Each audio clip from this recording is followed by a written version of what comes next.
As to the decision by the president, I don't know where it came from, but it needs to be reconsidered. Ambassador Jeffries, our special envoy to Syria, a good man who was an ambassador in Iraq, just 2 days ago announced a commitment to stay until we got this right.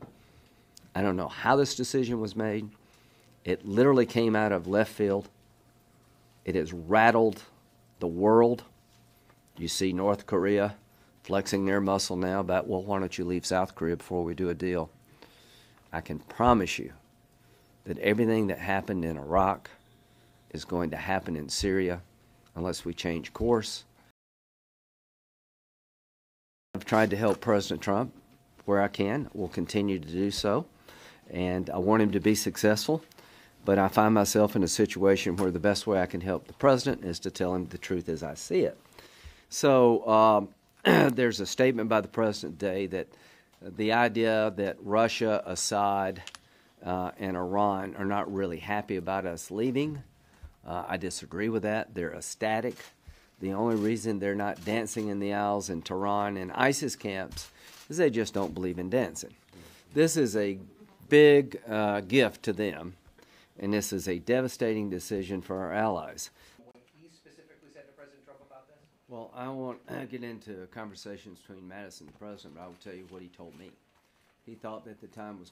It is clear to me that if you withdraw now, based on the conditions on the ground, Iran is a big winner inside of Syria. A corridor between Tehran to Lebanon will exist to funnel weapons to Hezbollah and other forces aligned against Israel. And most importantly, none of us believe that ISIS has been defeated. Right to leave, for all the reasons just expressed. Secretary Mattis, one of the most seasoned. What happens to our Kurdish allies if we completely withdraw now? What happens to the approximately 700 foreign fighters in Syrian Democratic Forces control who are all hardened jihadists from Europe? We need answers to these questions. So the good news is there's growing bipartisan support to ask the president to reverse course and to have a conditions-based withdrawal. All three of us support the idea of withdrawing from Syria and everywhere else when you can do it safely. And this week has been a challenging week for the president in many other corners. I don't believe he put that all aside. I don't think he could put it aside. This was a very quick, impulsive decision, taking his advisors by surprise. So I think you cannot dismiss the fact that other influences might have affected his decision, at least the timing of the decision. He's been very clear for months he'd like to get out. But why did he do it now? Why did he do it so precipitously?